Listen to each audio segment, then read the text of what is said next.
Ngươi đi chết đi, Jet and Rainbow. Hãy thức tỉnh đi, kẻ phàm ăn. Hoàn thành. Mệnh lệnh đã được tiếp nhận. Sẽ nhanh chóng đưa vào triển khai.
Đúng là khó tin mà.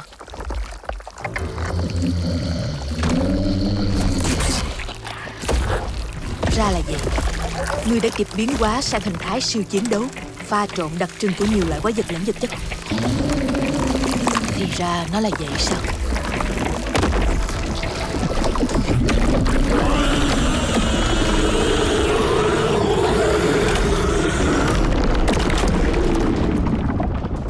Mà hơn nữa, sức mạnh của Jet and Rainbow không thể giết được ngươi, cũng có nghĩa là hiện giờ ngươi không có linh hồn, đúng không? Nếu đã vậy, trói buộc linh thể.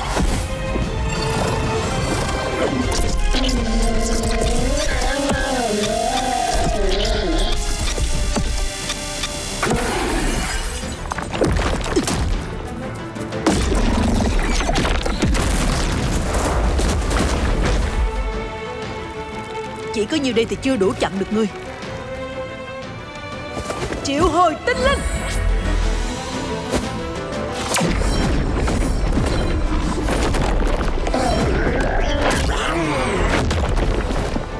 Con xin gửi lời khẩn cầu đến các vị thần. Xin hãy nghe lời cầu nguyện của con. Hãy ban cho con sức mạnh của tinh linh.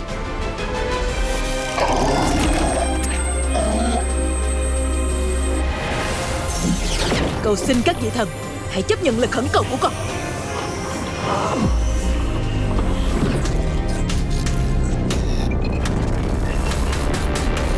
Tiêu diệt mọi thứ.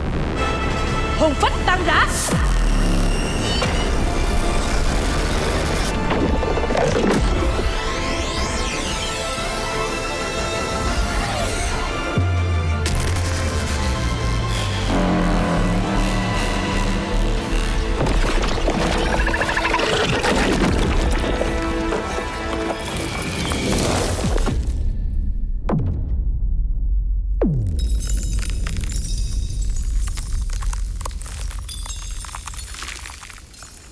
Em đã trả thù cho cô được rồi, cô Shizu.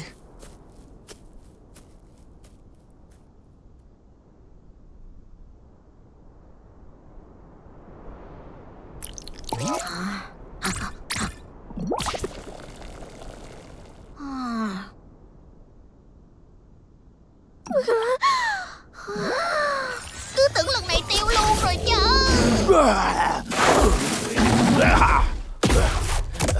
Cuối cùng chúng ta cũng thoát ra được. Chủ nhân ơi, ngài có bị thương không? Chủ nhân ơi! Chủ nhân! Hú hồn thiệt, tôi cứ tưởng đâu chuyến này thật sự xong đời rồi chứ. Không được rồi, quỷ thật sự quá mạnh. Giờ thì kết thúc thôi. Bị nhốt trong kết giới này mà ngươi còn di chuyển được như vậy là rất đáng nể. Thú thật ta đã quá khinh thường ngươi, nhưng mà chỉ dựa vào ngươi thì không thắng nổi ta đâu. Ý cô là chỉ cần một nhát chém nữa sẽ giết được ta hả? Không ngờ ta lại lâm vào tình trạng không còn chút cơ hội chiến thắng như vậy. Tuy nhiên, ta vẫn muốn chống trả cho tới cùng. Ta không phải là người dễ khuất phục ngoan ngoãn ngồi yên chờ đợi cái chết đâu. Báo cáo, kỹ năng đặc biệt kẻ biến chất đã thực hiện phân tách tinh linh cấp cao Ifrit thành tinh linh thuần túy thành công. Được, hạ gục kẻ địch cho ta. Tinh linh lửa cấp cao Ifrit.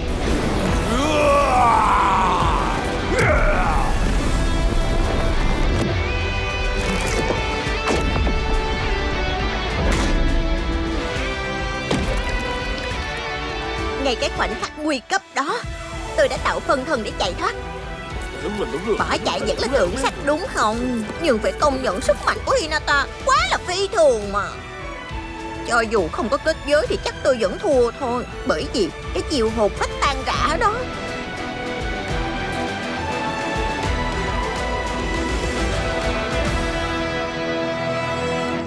Nếu không may dính phải thì chắc chắn sẽ không thể chạy thoát. Nếu là Mây Liêm thì có chịu được không ta? Lần sau phải hỏi thử. Nhưng mà cái cô nàng Hinata nó bị làm sao vậy chứ? Không thèm nghe người ta giải thích gì hết mà chỉ biết ra sức tung đòn hiểm ép chết người ta. Tuy tôi không hiểu rõ sự tình, nhưng nếu nói là chủ nhân thắng cô ta cũng không có gì sai đâu. Phải không? Đại ca cũng nghĩ vậy mà đúng không? Nhưng mà nếu cô ta nhất quyết không chịu nhận thua thì cứ coi như hai bên hòa nhau cũng được mà. Tuy tôi không hiểu rõ sự tình, nhưng nếu nói là chủ nhân thắng cô ta cũng không có gì sai đâu. Đúng rồi, chúng ta phải mau trở về. Ta rất lo cho mọi người. Về Campus thôi. Rõ.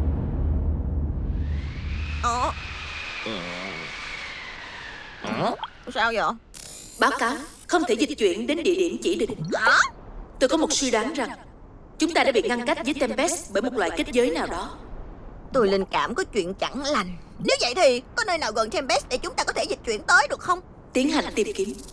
Đã tìm ra địa điểm. Được rồi, ta đi thôi. Hay là để tôi công kích thử coi phá vỡ nó được không? Vô ích thôi, tôi sẽ đi thêm lần nữa. Không, nhưng mà...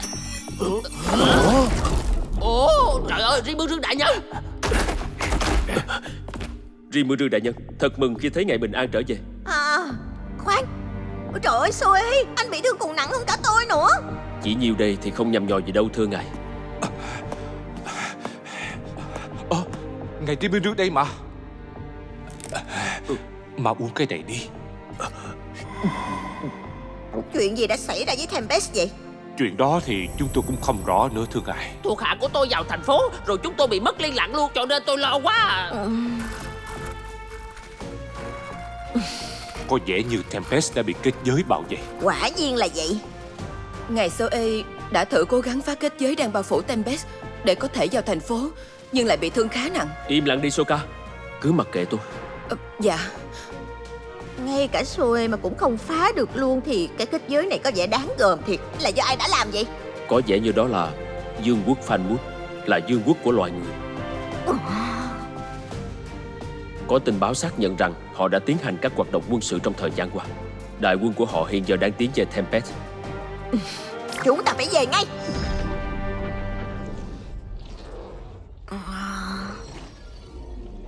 Thì ra cái này chính là kết giới đó hả? Đại hiền nhân, phân tích thử đi.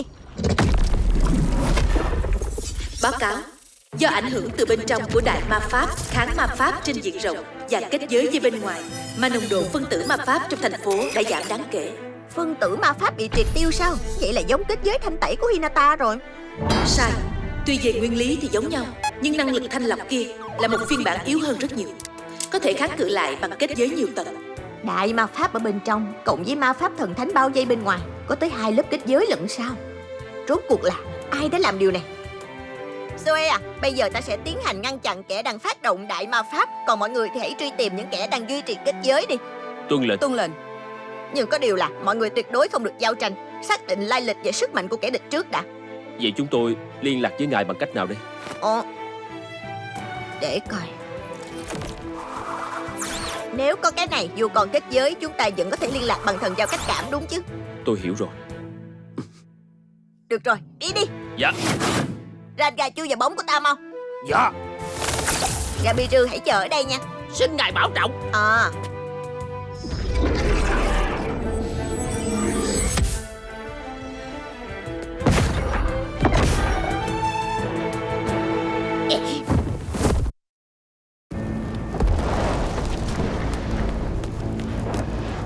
vẫn còn phân tử ma pháp, tuy nhiên rất thưa thớt.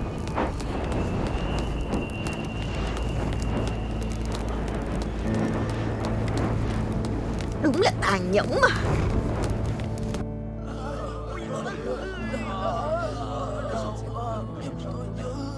Tạ ơn trời, đủ trẻ đi cùng chúng ta, tất cả đều bình an. Thật sự rất cảm ơn các anh đã bảo vệ tất cả chúng tôi. Cảm ơn anh rất nhiều. Các anh không cần khách khí. Gabiru đại nhân mà ở đây thì chắc chắn ngài cũng sẽ làm tương tự. Chúng tôi chỉ làm chuyện đương nhiên mà thôi. Không biết Gabiru đại nhân có sao không? Rimuru đại nhân tới kìa. Rimuru đại nhân, ngài đã trở về. Rimuru đại nhân! Cuối cùng ngài cũng đã bình an trở về với chúng tôi rồi. Ta rất xin lỗi vì đã về trễ. Ngài đừng bận tâm về chuyện đó nữa. Đã xảy ra chuyện gì vậy? Cái đó thì... Cậu Rimuru à, mừng cậu đã trở về. Ông Kachin.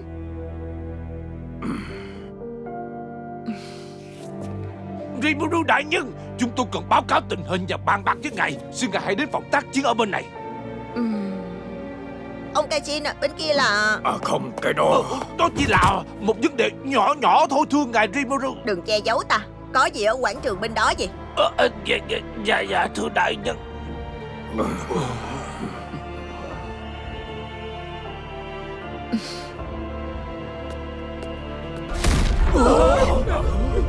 Vừa rồi là Benimaru sao?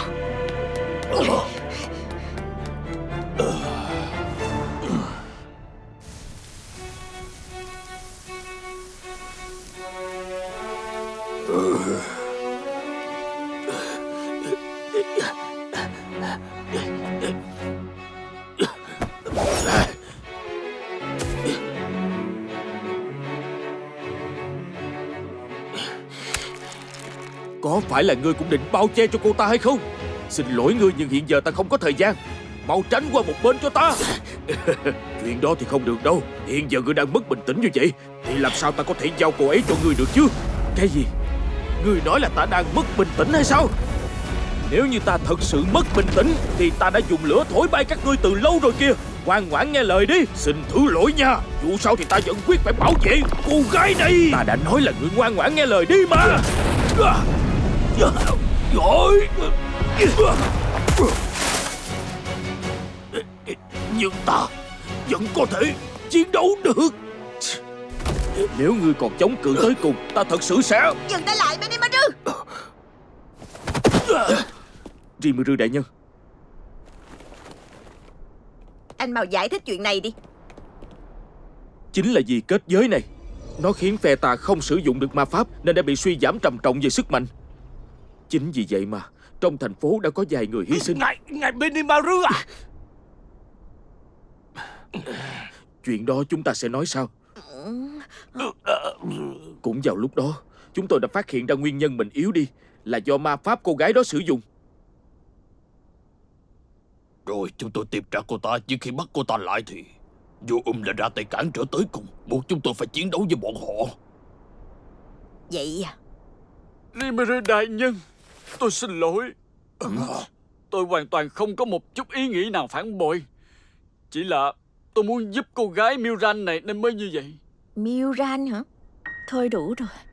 Anh cứ giao nộp tôi đi. Em đừng nói như vậy. Không được. Anh không nhất thiết phải bị cuốn vào chuyện này với tôi đâu. Anh đã nói là đừng nói nữa.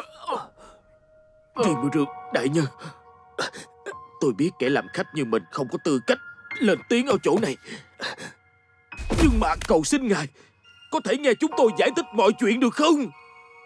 Anh cứ nói đi. Không cần đâu, John Crucius. Tôi hoàn toàn không xứng đáng được các anh bảo vệ như vậy đâu mà. Miran! Cũng tại vì tôi mà bao nhiêu người dân của thành phố này đã phải hy sinh. Kẻ đã gây ra thảm kịch kia chính là tôi đó. Thảm kịch sao?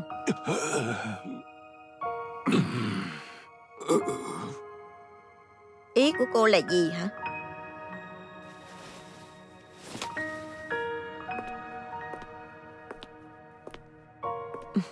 Ngài cứ xem đi rồi sẽ hiểu.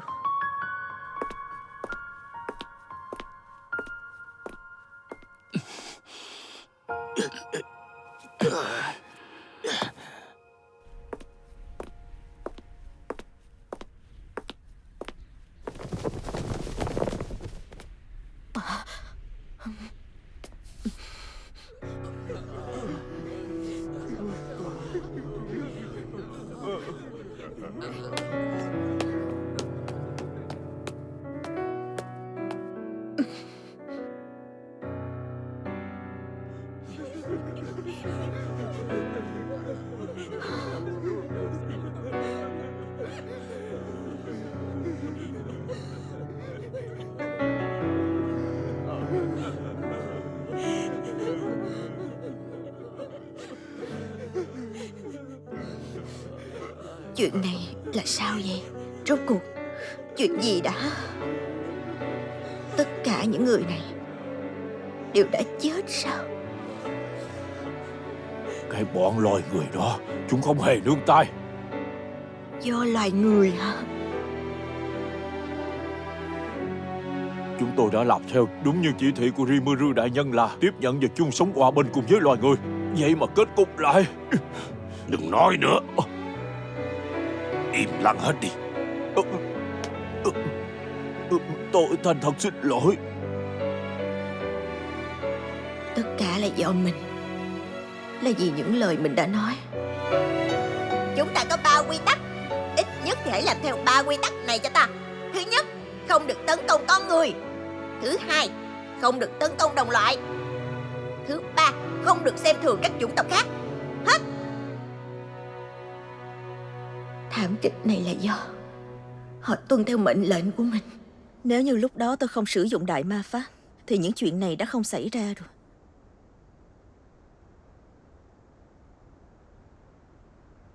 Gì chứ? Cô ta là...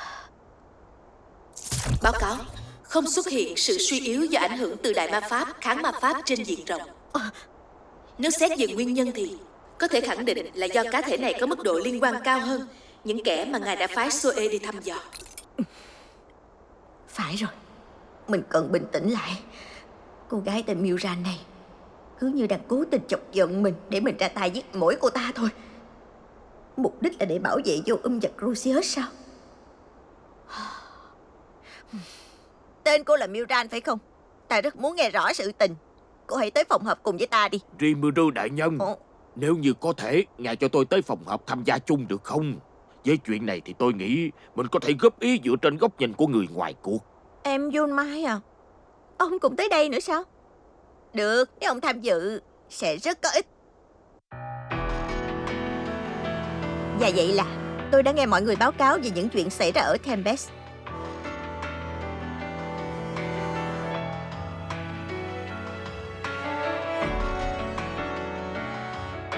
Về những kẻ phục kích bí ẩn. Và về đội kỵ sĩ tới từ Fanwood.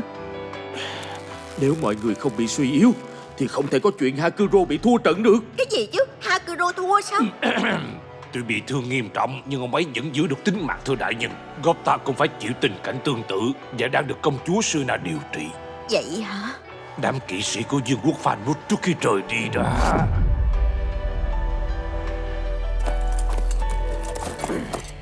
Cái thành phố này đã bị lũ quái vật dây bẩn. Bọn ta tới đây với tư cách là kẻ bảo hộ của loài người. Bọn ta tuyệt đối không công nhận đất nước của quái vật. Vì vậy, chúng ta sẽ hiệp nghị cùng nhà thờ Thánh giáo phương Tây để suy nghĩ và thảo luận đưa ra phương pháp xử lý đất nước này. Thời gian là 1 tuần kể từ hôm nay. Chỉ huy trưởng chính là quốc vương Edmaris của Fanwood, là người được rất nhiều anh hùng kính trọng. Nếu các ngươi biết điều thì hãy đầu hàng và tỏ ý quy thuận. Nếu không thì nhân danh các đấng thần linh, bọn ta sẽ tiêu diệt tận gốc lũ quái vật dơ bẩn các ngươi. Đúng là trơ trẽn. Hay, chính xác là như vậy, thưa đại nhân. Thành phố của ngươi choáng chỗ quá đi, nên bọn ta quyết định hủy diệt nó. Ngay từ ban đầu, nhà thờ Thánh giáo phương Tây và vương quốc Fanwood đã cùng liên thủ. Sở dĩ bên phía nhà thờ Thánh giáo tỏ ra thù địch với chúng ta là vì trong giáo lý của họ không công nhận sự tồn tại của quái vật. Còn bên vương quốc Fanwood thì động cơ của họ là gì chứ? Rimuru đại nhân, tôi nói vài câu được không? Hiện giờ đang có rất nhiều tuyến đường giao lưu thương mại lấy Tempest làm trung tâm để mở rộng. Nhờ đó mà việc lưu thông mọi thứ cũng bắt đầu được cải thiện rất nhiều. Vậy thì sao chứ? Tuyến đường giao thương rất quan trọng. Chỉ cần đặt một trạm thu thuế trên tuyến đường đó thôi là sẽ thu về một khoản lợi không nhỏ. Vị trí đắc địa của Dương quốc Famous được mệnh danh là cửa trước của tất cả các dương quốc phía Tây. Nhờ vậy mà họ hưởng lợi rất nhiều từ việc giao thương thưa ngài. Nếu như Tempest cũng phát triển phồn vinh thì có lẽ Dương quốc Fanmouth sẽ bị tổn thất, đúng không? Dạ. Thậm chí còn tổn thất rất lớn là khác. Thì ra là như vậy. Có lẽ ta đã vô tình dẫm lên đuôi cọp từ lúc nào mà không hay biết. Ông em John Mai à? Dạ. Ông có thể báo cáo sự tình ở Tempest cùng với việc đại quân kỵ sĩ của Dương quốc Fanmouth đang tiến về phía này cho Dương quốc Lumon biết càng sớm càng tốt, có được hay không? Tất nhiên rồi. Tôi nhất định sẽ đòi lại công bằng cho liên minh Tempest. Tất cả nhờ ông. Vậy thì bây giờ tôi sẽ lập tức chuẩn bị. Được rồi, tiếp theo là cô Mildred. Lý do gì mà cô lại giở trò phá hoại ở thành phố của bọn ta chứ? Có thể kể tường tận mọi chuyện cho ta biết không? Mildred, Được thôi, tôi cũng không có gì để che giấu mọi người hết.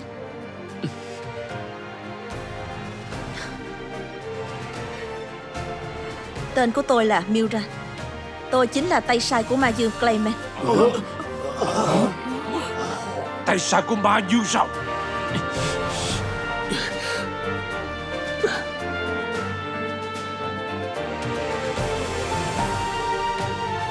Ra là vậy.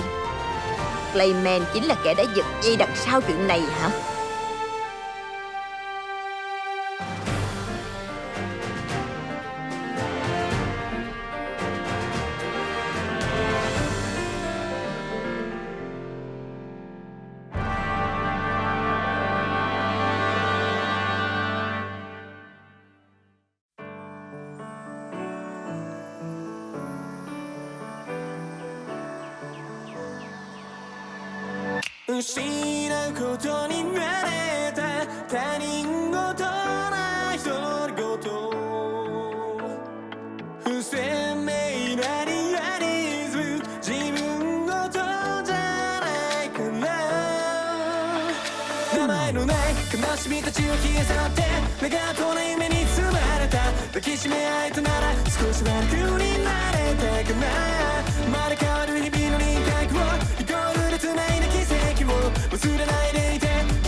Tập tiếp theo, hy vọng.